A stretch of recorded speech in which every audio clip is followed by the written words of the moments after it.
जुटो के हम करे के मरल सिंगर के मरल सब अपने आदमी बना एगो पीर काहे थी कि दोसर बाजार में मत आओ से छोट छोट सिंगर कहियो आगे बढ़ी हन कोई चोदन में चलते दही के हानी में लगवा गाना नहीं नक दही के हाड़ी आना नहीं खाना में ना है हैं आना नहीं जो उमर माई बहन बचन रहूं उमर माई बहन के कने रहन ऐसन बात है एक हो गेल बन लोग नहीं तो कुछ दिन पहले इनकर पाहुनु रहन खोदा खोदल के रहन लोग ई कहत रहा कि ना हमार सार लगल कौन से कभी बड़े भैया कभी पापा हमारा दिमागे ना हमको निकला कि पापा लगल कि सार लगल कि पाहुन लगल। दोस्तों आपका फिर से स्वागत है हमारे यूट्यूब चैनल में। दोस्तों आपको बता दें कि खेसारी लाल यादव और पवन सिंह जी हो चुके हैं एक। दोस्तों आपको बता दें कि लखनऊ में एक अवार्ड शो हुआ था जिसमें दोनों जन एक हो गए हैं। क्या बात है भाई? अरे वो भोजपुरी के वीडियो बना रहे जो खेसारी लाल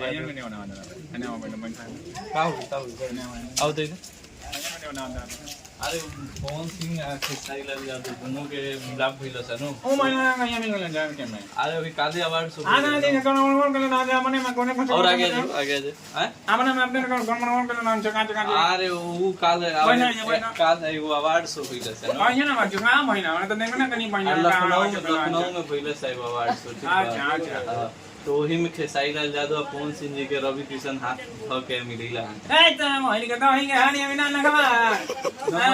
सही में आज समाज लोग सब लोग कौन इलेक्शन में सब लोग चुटियां बनावत लोग मिलत लोग अपन में आंदा नहीं मनोरंजन करने लोग सारे लोग ये पब्लिक बंच मान वीडियो बोल बता जान ला कौन से के बारे में बोल बता खेसारी लाल पवन सिंह इलेक्शन के चलते मिलल हलो आओ ना त का चुटियां बनावत ना पब्लिक हमनी के जो आदमी के देखिए फोकस कीजिए ठीक है। पब्लिक को चुतिया बनाया जा रहा है ना जी दही के हानी में लगवा गाना नहीं नक दही के हाड़ी आना नहीं खाना में ना है हैं आना नहीं जो उमर माई बहन बचन रहूं उमर माई बहन के कने रहन हैं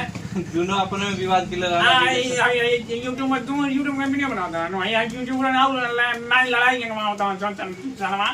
यूट्यूबर लड़ाई लगा के दोनों अपने में खुदा खुदी हम वीडियो ना बने हम जा बनो का हुए आओ और आधे से उनसे देखा पवन सिंह खेसारी लाल यादव एक हो गए का कहे देखिए भैया साफ का नाम बाकी इलेक्शन बा तो एक हो गेल बन लोग नहीं तो कुछ दिन पहले इनकर पाहुनु रहन खोदा खोदल के रहन लोग ई कहत रहा कि ना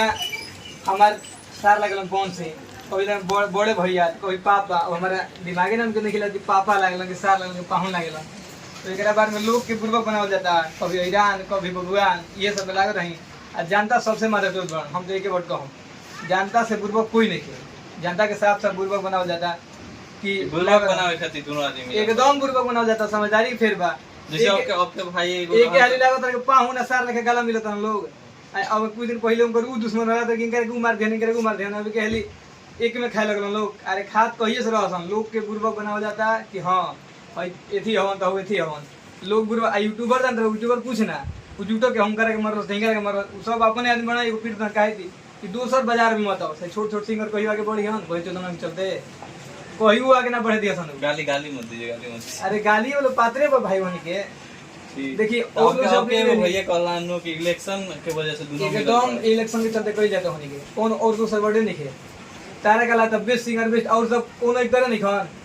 सब चीज हुए बनल सर लोग एक्टिंग करना करल हमनी के देख ले आ कहता अच्छा बेस्ट सिंगर के अवार्ड पवन सिंह के बेस्ट एक्टर के अवार्ड पवन सिंगर के ठीक बा लेकिन एक तो कहता ना एक्टिंग करल हई एंटरटेनमेंट मिलल हां एंटरटेनमेंट करत रहन कुछ दिन पहले कहत ना रहन के भोजपुरी जब हमनी के एंटरटेनमेंट होई तो कोई गाना ना चली अरे गाना कहाँ चली कौन पाउन सार अपने पहली बार दूसरा गाना चली पाउन सार के तो लोग देखे में मजा आवेला देखे गाला मिले तो लोग ठीक है ना। अरे रवि किशन के तो काम भाई देखो तो कि साला दोनों चुकी अपन के तो सुधार कर दिया तो और कुछ दिन तो छोड़ देता तो पता नहीं कि इनकर बहन तो कौन दिन में उनकर बियाह कली करना तो ये पाउन बनी तो मन से पर रवि किशन कहलन कि भोजपुरी के नाम खराब होता है ठीक बा और खराब का होता हो गई अब दूसरे खराब होई अब इलेक्शन बा अब बात बाकी सीट ले तो भाई सपोर्टर में चाहिए अब दोनों विवाद में रही तो फिर इलेक्शन तो खराब हो जाए तो इसमें इलेक्शन अब तब पता नहीं रह गई बा पाउन सर ना मिली हाँ तो फिर यारा से ना जीतन छपरा से जीतन कुछ दिन सुनम के खेतारियों को मिलल बा वो जीते तो खड़ा होता वो लड़के इलेक्शन ना एकदम छपरा से ही यारा से गुंजन सिंह लड़ लगन उनका राजनीति के बारे में क्या मालूम है कम मालूम होई लेकिन वो देखतन कि झूठो के नवादा से बाटा चलता जा रे गरीब पिला तो कातना मसीह बोला आज तक नवादा में घूमत ना रह लेकिन घरे घरे झोपड़ी मिल तो इहो कुछ दिन में वे होई खेसारी भी कौन भी खेसारी है। ते पवन सिंह तो एक खाली नेते हुई, कभी राजनाथ सिंह तो कभी वो भाजपा के बड़ बड़ नेता, कहा जनता के बीच कहाँ घूमत लोग। अरे तो ना घूमी हन ऊपर नीचे आदमी बड़ा ना, जैसे खेसारी लाल कुछ घूमी हन कि मेरे भैया हैं, भैया का हम पूरा सपोर्ट में रहेंगे। अरे साफ साफ कह कि पाहुन है, क्योंकि पहले हमारे क्या नाम ज्योति से मेरी दीदी है से कह ज्योति सिंह हमारी दीदी। वही बात बा ना, तो अतना दिन से तारा ना बुझात रहे आते जो हाथ ना तू ज्योति सिंह के बारे में सोचत रह कि लोग मिल जाए, तो तू कौन सी काहे कोई गाला मिले, तो ज्योति सिंह तरफ से अभियो रह तब न जनती के बड़ा मतलब हाँ एक तरफा बतिया बता रहा तू लोग के बुर्बक बनेले बड़ा आ सब दबा लोग बुर्बक बनल बा, जनता देखत यही बाजा पर कौन सी का बोल गाला मिलन का मिलन गांव हमारा उसको क्या मतलब बा। पूरा घरे घरे सब लोग देख अरे कौन सी मिलल कौन सी, अरे काम मिलल कोई से मिलल एक जगह खाता लोग बुर्बक बनल देखता सामने कोई देखे बिल बा। बात सही बोल रहे हो, अपने में तो मिलल बड़न हाँ, से बुजुर्ग बनिल बड़न से हम उनकर हम हे पार्टी से बनी हम वो पार्टी से बनी ना। यूट्यूबरों की हाल बढ़ुए के एक आदमी पवन सिंह के तरफ से यूट्यूबर क्या कर सोचे तो कि केनहू लगा झपा जाके 2-4 रुपया कमा ले। यूट्यूबर के भाई तो काम बहुत तो करता है, लेकिन तू लोग दे तर तब न करता था ना, पॉइंट यूट्यूबर के मिले चाहिए, अब पॉइंट मिलता तो करता यूट्यूबर। चलिए और भाई बने तो चाहिए इनका से बतिया हो काजी रखते थे अपने दवाई की दुकान बोले ना। जी दवाई की दुकान बा। तो पवन सिंह या खेसारी लाल यादव मिल मिल कर लोग एक बारे में का कहे थोड़े भोजपुरी कहते कौन से खेसारी लाल मिल मिले वाला थे कम मिलल हलो। यही काल भइला एगो लखनऊ में अवार्ड शो, वही में दोनों आदमी भेंट मिले बलो, पूरा गला उला मिलल बलो, एकदम पवन सिंह कपार पर एकदम चुमा लेते रहे, खेसारी लाल के ठीक बा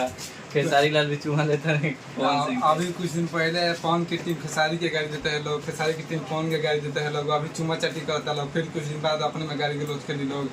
ये लोग क्या करते लोग ड्रामा करके रखले बार झूठो के कि पवन सिंह खेसारी मिल गए। ये लोग तो शुरुए से मिल रहे हैं झूठो के जानते हैं कि बुर्बक बनाए वाला लोग हम तो अलगे रह जा। पवन सिंह टीम खेसारी की 10 गाड़ी है, खेसारी की टीम 10 पवन सिंह गाड़ी। अभी खेसारी लाल के टीम के एगो यूट्यूबर के भी पवन सिंह के टीम के आदमी एगो मार दे रहे हैं। दोस्तों आपका इसके बारे में क्या कहना है? बाकी लोगों का कहना है कि इलेक्शन की वजह से मिले हैं और बहुत सारी आपने सुनी बातें, तो इसके बारे में आपका क्या विचार है कमेंट कर रहे बताइएगा। वीडियो अच्छी लगी चैनल को सब्सक्राइब कीजिएगा, वीडियो को लाइक कीजिएगा। मिलता है अगले वीडियो में, तब तक जय हिंद जय भारत।